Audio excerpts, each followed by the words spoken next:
Dear students, BCom part 1 ITP का इस वक्त गेस्ट पेपर आपके सामने, जिसमें आप ये देख सकते हैं कि कितने सवाल अभी तक हमने कवर कर लिए हैं और कितने सवाल हमारे अभी रहते हैं। ठीक है ना? तो हमने काफ़ी चीज़ें इसमें कवर की हैं। और स्टॉक एक्सचेंज, कैपिटल मार्केट, ये ठीक है ना, ये चीज़ें कुछ रहती हैं हमारी। अच्छा, तो वही आज हमारा टारगेट होंगे सवाल जो रहते हैं। स्पीड थोड़ी हम कम रखेंगे ताकि जो इश्यूज हैं आप लोगों को वो ना हो। बंदा वो क्वालिटी इज़ मोर इम्पॉर्टेंट, इस बात पे तो मैं एग्री करता हूँ कि बंदा जो भी पढ़े बड़े रिलैक्स होकर पढ़े। लेकिन समटाइम क्वांटिटी आल्सो मैटर्स, कि अगर आप क्वालिटी के 2 सवाल एग्जामिनर को नहीं चाहिए, बल्कि ही we will see the quantity as well. कि 2 सवाल अगर आप लिखेंगे तो आपके जो है ना वो फेल होने के चांसेस बढ़ जाएंगे। अच्छा, हमारे फ्लोर नीचे वाला जो फ्लोर है उस पे शादी हो रही है, तो आज हो सकता है थोड़ा सा दिल वाले दुल्हनिया ले जाएंगे टाइप के कुछ बैकग्राउंड में सॉन्ग भी चल रहे हैं, तो आई होप कि आप बोर नहीं होंगे। ठीक है? अच्छा, चलें जी, अब ये भी पढ़ा ही दूँ आपको। आज हम पढ़ रहे हैं basically, this is orientation and training. Describe the various methods of orientation and training of employees in a big organization। एक बड़े इदारे में जो नए एम्प्लॉयज़ आते हैं, तो क्या किया जाता है कि उनको ट्रेनिंग्स दी जाती हैं, उनको काम करना जो है वो सिखाया जाता है। ठीक है जी? तो जब उन्हें काम करना जो है वो सिखाया जाता है और उनको इंट्रोडक्शन दिया जाता है, तो उसको ओरिएंटेशन और ट्रेनिंग कहते हैं basically. Orientation means to provide the detailed information regarding the nature of work and working jurisdiction। Orientation may be provided through the two methods। Orientation यानी कि अपने इदारे के बारे में बंदे को इंट्रोडक्शन देना। अब ये जो अपने इदारे के बारे में बंदे को इंट्रोडक्शन दिया जाता है, बेसिकली इसके 2 तरीके हो सकते हैं। Number 1, introduction means to provide the detailed information regarding the nature of work and working jurisdictions। Orientation may be provided through two methods. Number 1, attaching the fresh workers with experienced workers who provide the information and knowledge to the new workers what and how to do work in future। तो point number A में क्या है कि भाई, point number A में यह है कि आपने नए एम्प्लॉयज़ को पुराने एम्प्लॉयज़ के साथ जोड़ना है। तो जब नए एम्प्लॉयज़ और पुराने एम्प्लॉयज़ आपस में जुड़ जाएंगे, तो डेफिनेटली वो तमाम चीज़ें पुराने एम्प्लॉयज़ से वो सीख सकते हैं। ठीक है जी? तो वो सारा इल्म जो है वो सीनियर से जूनियर में ट्रांसफ़र हो जाएगा। इसी तरह बी क्या है? Arranging lectures, films and demonstration in oriented on programme following matters are included. ठीक है ना? इनके और दूसरा तरीका क्या है कि उसकी कुछ वीडियोज़ होनी चाहिए, आपके ट्यूटोरियल्स होने चाहिए, कि वो वीडियोज़ या ट्यूटोरियल जो हैं उनको दिखाए जाएँ, जिसके ज़रिए उनकी इल्म में इजाफ़ा हो जाए। In orientation program, the following matters are included. Number 1, introduction with the co-workers and head of the department। सबसे पहले क्या होता है कि आपका ना इंट्रोडक्शन कराया जाता है। आपका इंट्रोडक्शन किससे कराया जाता है? भाई, जो वर्कर्स होते हैं साथ में। ज़ारा इदारा जो है ना, एक या दो वर्कर्स पे तो नहीं चल रहा होता, बहुत सारे लोग होते हैं उस इदारे में जो कि काम कर रहे होते हैं। तो सबसे आपका इंट्रोडक्शन कराया जाता है। उसके अलावा ज़ाहिर है कि आपके हेड ऑफ द डिपार्टमेंट भी होंगे, एचओडी जिन्हें कहा जाता है। ठीक है जी? तो जो आपके एचओडी हैं उनसे भी आपका आमना सामना कराया जाएगा। ठीक है जी? तो इसके बाद है introduction with the environment of the company, और कंपनी के एनवायरनमेंट के बारे में बताया जाता है कि कंपनी का एनवायरनमेंट ऐसा है, कंपनी के एनवायरनमेंट में ये काम होता है, वो whatsoever. Introduction with the environment of the company with reference to principles and rules of promotions and transfers. और बाकी इन्वायरमेंट से जब वो हो जाता है, इसके अलावा प्रिंसिपल्स बताए जाते हैं कि भाई प्रमोशन किस तरह से हो सकता है, ट्रांसफ़र किस तरह हो सकता है, और अगर आप प्रॉपर्ली सही काम करते हैं काफ़ी अरसे तक तो आपको इसके क्या बेनिफिट्स मिलेंगे, ये इसमें बताया जाता है। ठीक है।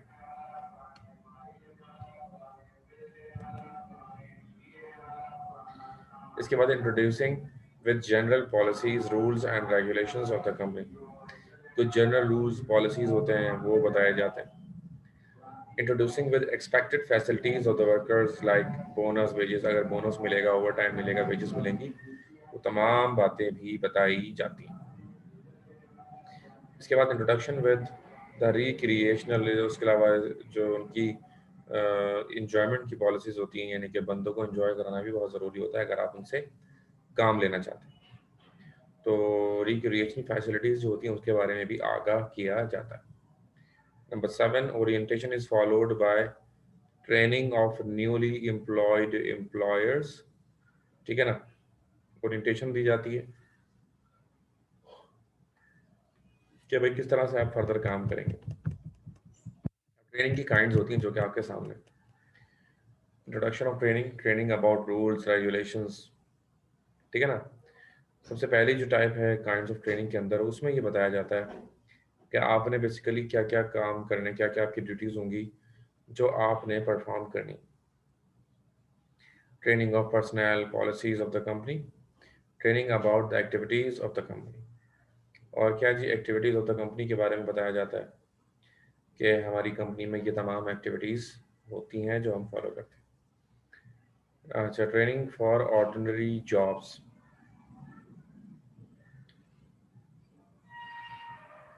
Training for ordinary jobs. अब इसमें नंबर 1 पे अप्रेंटिसशिप ट्रेनिंग। अप्रेंटिसशिप जो है वो क्या होता है, यानी कि वो अभी आपकी कोई जिम्मेदारी नहीं होती, अभी आप काम सीख रहे होते हैं। ठीक है, जब आप सिर्फ काम सीख रहे हैं तो कोई जिम्मेदारी भी नहीं होगी, क्योंकि सिर्फ आप देखते हैं, चीज़ों को ऑब्जर्व करते हैं और as a helping hand of the senior. जो आपके सीनियर होते हैं आप उनके जस्ट हेल्पिंग हैंड बन जाते हैं, काम वही कर रहे होते हैं सारा, आप सिर्फ उन चीज़ों से गो थ्रू कर रहे होते हैं और सीख रहे होते हैं।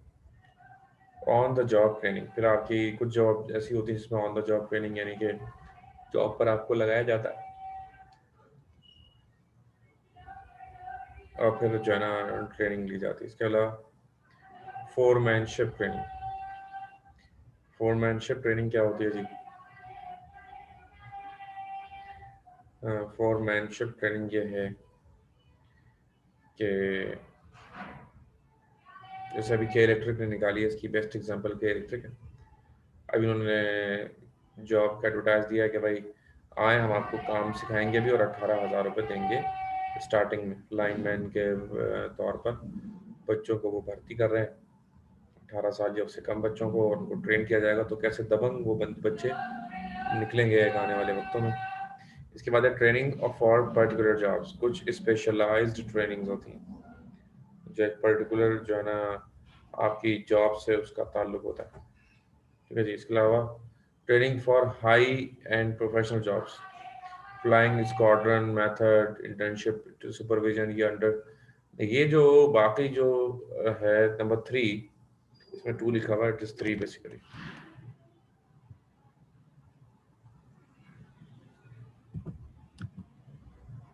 ये कहाँ चला गया?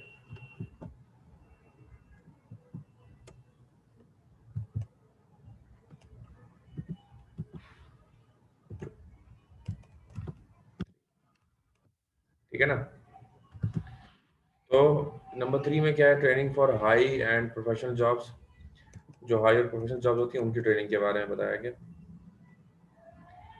थर्ड पैरा में इसमें बताया गया कि भाई ये जो होता है ना बहुत ही टेक्निकल काम होता है। मिसाल के तौर पर ये जो पायलट्स होते हैं, अल्लाह ना करे अगर इनसे एक गलती हो जाए तो पहली बात तो उनकी जान तो जानी ही जानी है। जो हमारे जितने भी फ्लाइंग ऑफिसर्स हैं जिनकी डेथ हुई है, तो भाई जिसका भी जहाज में उससे जो गलती हुई उड़ाने में, तो वो तो गया, ये तो कंफर्म है उसकी वो जान से जाएगा। लेकिन एक तो देखें, एक इंसानी जान कितनी कीमती होती है आप अच्छी तरह जानते हैं। ये तो मसला अपनी जगह है ही, लेकिन इसके अलावा दूसरा जो मसला है वो ये है कि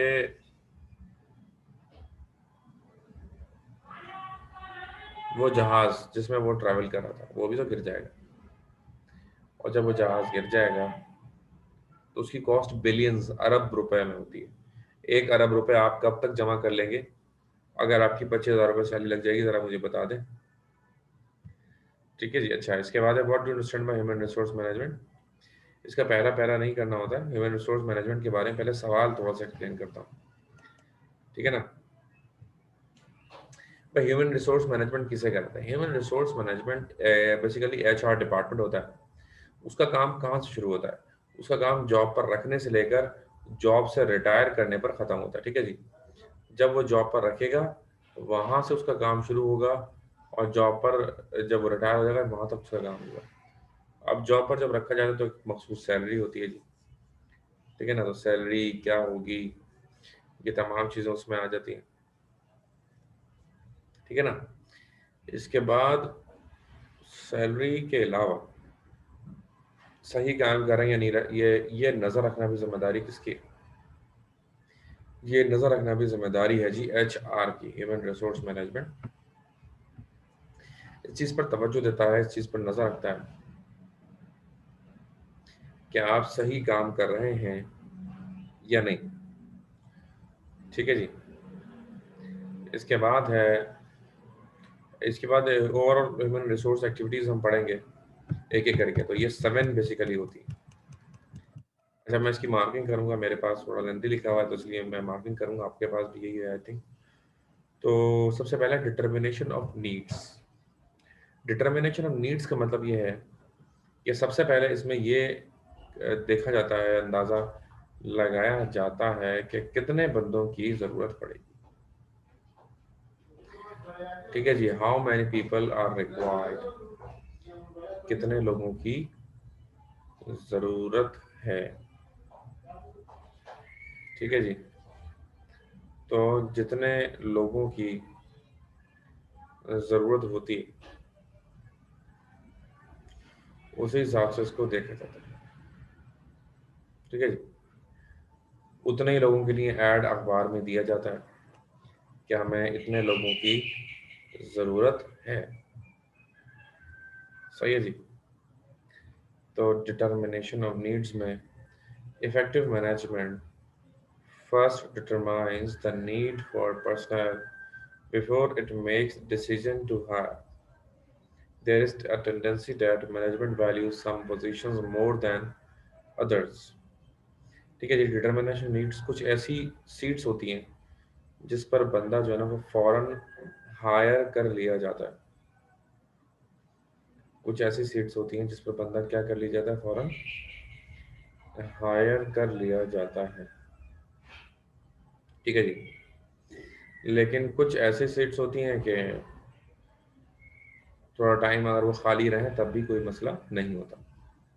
मिसाल के तौर पर अगर बैंक की बात की जाए तो वहाँ जो कैशियर होता है, अगर वो नहीं है तो यू कैन नॉट सर्वाइव। आपको हर हाल में फौरन फौरन कैशियर का बंदोबस्त करना होगा,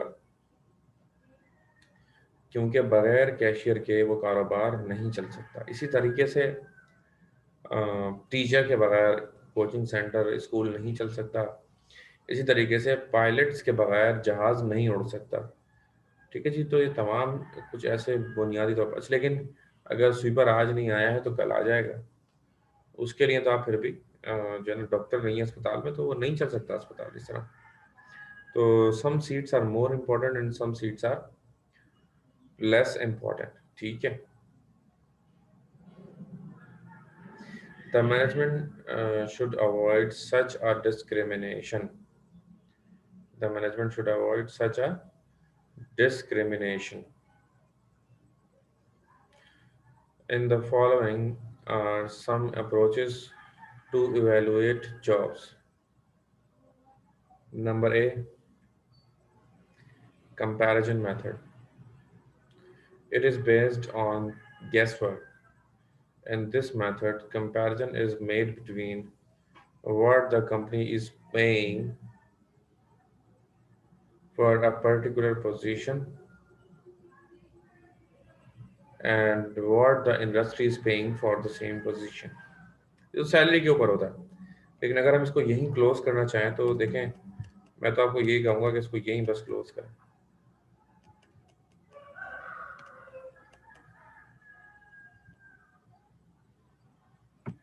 बस ये पहला ले लें, this is the best, enough. Determination needed उतना ले लें, बाकी सब गायब कर दें। अगर आप लिखना चाहें तो सिर्फ पॉइंट्स यानी कि सिर्फ इनके नाम आप लिख लें, जैसे comparison method, job factor method, time span, ये सारे सबके सिर्फ नाम लिख लीजिएगा, ठीक है। Number 2, selection of recruitment.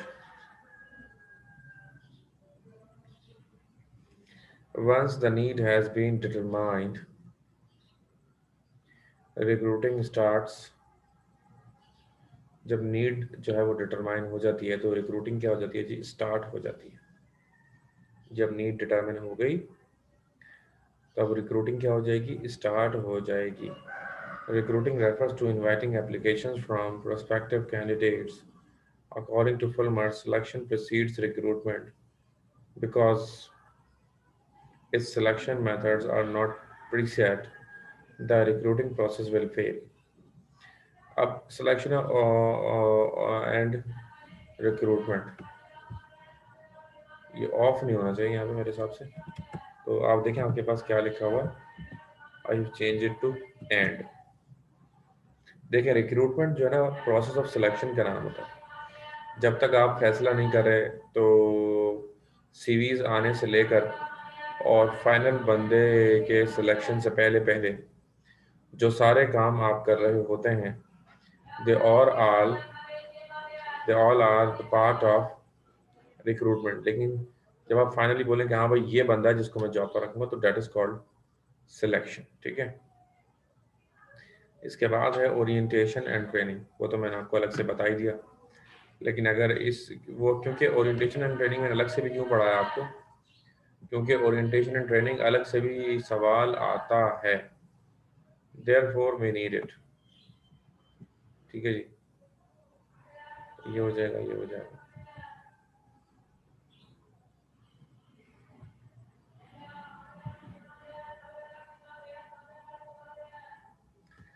Appraisal of performance. It refers to measuring the performance of managers. Managerial appraisal is required for the following reasons. Appraisal of performance to allocate resources वगैरह वगैरह। देखें appraisal of performance का मतलब ये है कि जब आपने एक बंदे को एक मखसूस वक्त के लिए हायर कर लिया, जब एक बंदे को आपने मखसूस वक्त के लिए हायर कर लिया और उसको उतना वक्त हो भी गया, ठीक है जी। अब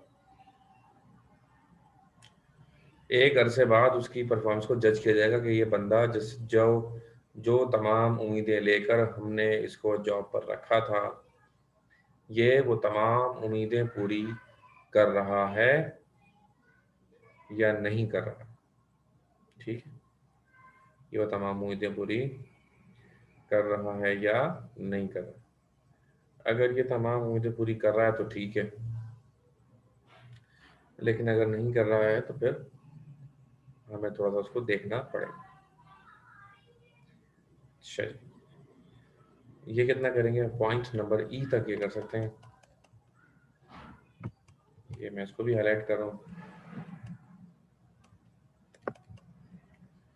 इसके बाद है मैनेजमेंट बाय ऑब्जेक्टिव, बहुत तवज्जो से सुनिएगा। Management by objective, by MBOB grade employees by the objectives they actually accomplish rather than seeing whether they are honest, loyal and true। बहुत ही ज़बरदस्त जुमला, ये पूरा लिखना होगा, इसमें कुछ भी शॉर्ट नहीं होगा। कि देखें मैनेजमेंट बाय ऑब्जेक्टिव का मतलब ये है कि बंदा ईमानदार है या नहीं। This is not much important. उसने हमारे इदारे के लिए जो काम किए वो पॉजिटिव है या नेगेटिव, दिस इज इम्पॉर्टेंट। और हमने जो उसको टारगेट दिए थे क्या उसने वो पूरे किए, दिस इज इम्पोर्टेंट। वो हमसे मोहब्बत करता है, ये इंपॉर्टेंट नहीं है। जो उसको हमने जिम्मेदारी दी है उसने वो पूरी की है या नहीं, दिस इज इम्पोर्टेंट। इदारे में सेंटिमेंट्स का कोई कॉन्सेप्ट नहीं होता, जज्बात का कोई कॉन्सेप्ट नहीं होता है। ठीक है जी। अच्छा, इसके बाद है कॉम्पेंसेशन। कॉम्पेंसेशन क्या होता है जी, मुआवजा के वो कितने उसको पैसे मिलेंगे। देखें जी, एक अच्छा जो वर्कर होता है उसको अच्छी सैलरी देंगे तो वो रुकेगा, अदरवाइज वो जॉब छोड़कर भाग जाएगा। तो दिस इज कॉल्ड कॉम्पेंसेशन। ठीक है जी। मुआवजा। The next is promotion. Promotion is upward transfer bringing higher status and salary. It has great intangible impact which are social, psychological and personal. It is one of the methods of filling an opening. In such a case, it is referred to as promotion from within. तो promotion क्या होता है?